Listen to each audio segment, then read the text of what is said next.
Rocky with us now on Extra 1360. Rocky, happy Labor Day to you. Happy Labor Day to you guys. Some of us are working anyway, huh? That's right. We are. That's actually what the day is built for. So here we are working. And Rocky, let's begin with the offense and what you saw when you went back and took a look at the film. Well, it didn't change much from what we talked about after the game and what you saw out there on the field. We didn't perform very well at any aspect of the game. I mean, we didn't block well up front for the run or the pass. I mean, the pass protection was okay, even though Ryan had to scramble some out of there, to buy some extra time. Receivers didn't get open and didn't go catch the ball like we need them to, and obviously the running game wasn't near as good as it needs to be. So it was pretty ugly, but they did keep the ball away from the other team quite a bit. We won the time of possession, and we did not turn the ball over. If we'd have turned the ball over, we'd have been in deep trouble. Rocky, when you look at what Weber State was doing against you guys defensively, was it stuff you were sitting there thinking, well, wait, it doesn't matter what they were doing, we should have been able to overcome it?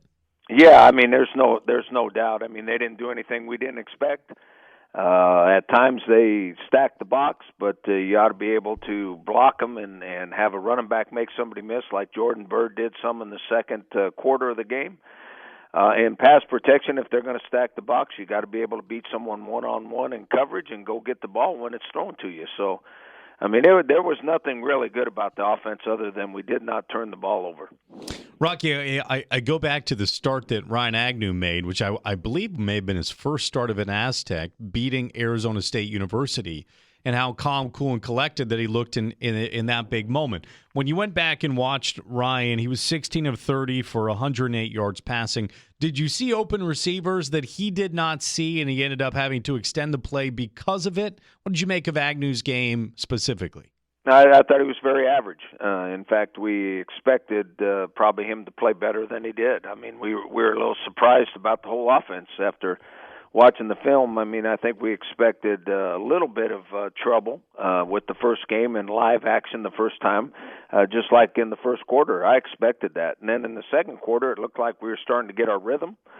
And I thought the second half would be much better, but the second half was probably more like the first quarter than before. And it all comes down to the quarterback. I mean, he wasn't pressured that bad, but he's got to have receivers get open, too, so we can throw it to him.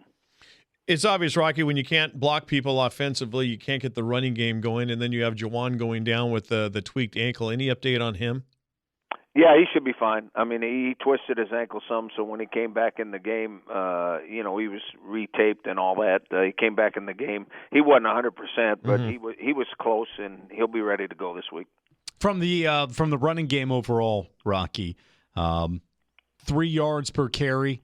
What is your actual goal of what you'd like to see on average? I know that some have it as 4, but with the way that you've run the ball in the past as a program, is 4 not even good enough? Well, when we've had really good offenses and scored around 30 points a game, which is led to double-digit wins, when we do that, it's around 5 yards or 5.1 yards per carry in those years. So if you average around 5 yards to carry, you kind of control the football. You keep the other team off the field. You gain field position, time of possession, all those kind of things. So we got to do a lot better in the running game. Rocky, you win the turnover battle. Only 2 penalties for the team, which is very commendable as well.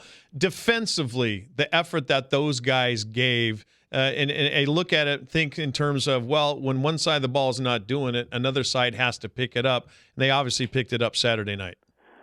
Well, the defense played well for the first time out. I mean, that was the first game for them, too, and they played pretty well. And Weber State's explosive on offense, and they'll do really well in their league and all those kind of things. But I thought the defense, more than anything, played hard and were physical.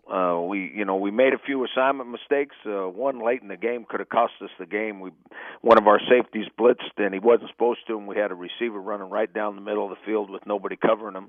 Thank goodness the quarterback didn't see him. But we made some assignment errors, but what we did is we played hard and we were physical, and that was enough to keep him out of the end zone. Rocky, the last time you pitched a shutout, a little different game, a 55-0 win over Hawaii a couple years ago. This shutout, a touchdown, and it completely changes the course of this game from a 6-0 output. How much of what you saw on your offensive side had to do with not having any preseason games? Well, that's what you're counting on. Obviously, when you don't play against somebody else and you're just guessing on how your guys are going to react in a new formation and running the same plays but out at different spots on the field, you never know how you're going to play until you play somebody else. And obviously, we're very disappointed on how we played, but we could have got all that out of there if we'd had an exhibition game or two, but that's not the way college football works. And so we got to get a whole lot better between now and the game on Saturday to have a chance to win. Aztecs head coach Rocky Long with us. He's with us every Monday during the season to break down the game just played. Also do a little look ahead to the game upcoming. UCLA this weekend at the Rose Bowl. So, Rocky, as you guys embark upon practice this week and installing the game plan for UCLA, is it a step back towards a little back to square one, or is it just a sense of, all right, here's the mistakes, you can't make them, let's go and get ready for UCLA?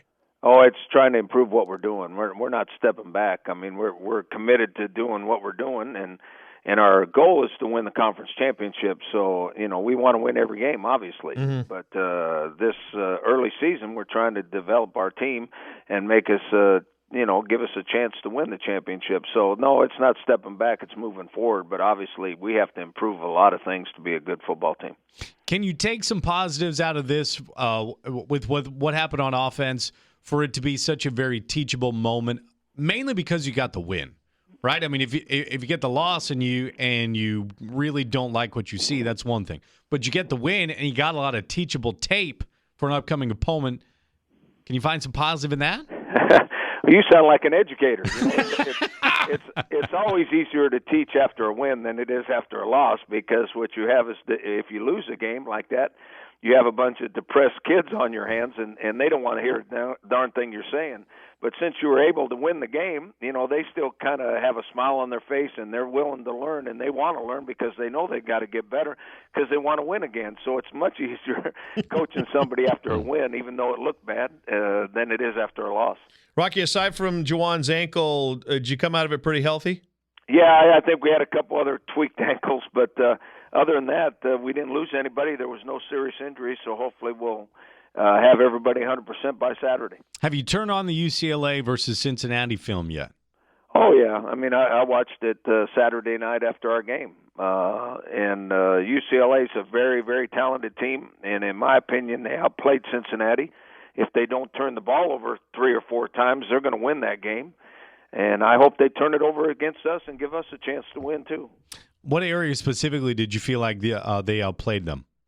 Well, they moved the ball really, really well. The quarterback had a couple of balls come out of his hand that ended up keeping them from scoring touchdowns. They moved the ball really well. On defense, they're very talented, and they take a lot of chances. And Cincinnati was able to run the ball, and they kept the Bruins offense off the field is why they won the game. But it was really the turnovers. UCLA outplayed Cincinnati, but they turned the ball over, I think, 4 times. Rocky, it'll be a full hour. We'll have to chat upcoming on Wednesday, the Rocky Long Show, 6 p.m. on Wednesdays, and UCLA versus Cincinnati. We all look forward to watching that one last Thursday night to get an idea of what we may be watching in Pasadena, 1:15 on Saturday. You're off to a 1-0 start, Rocky. Thanks for your time this morning. I appreciate it, guys. Have a good day. Thanks, Coach.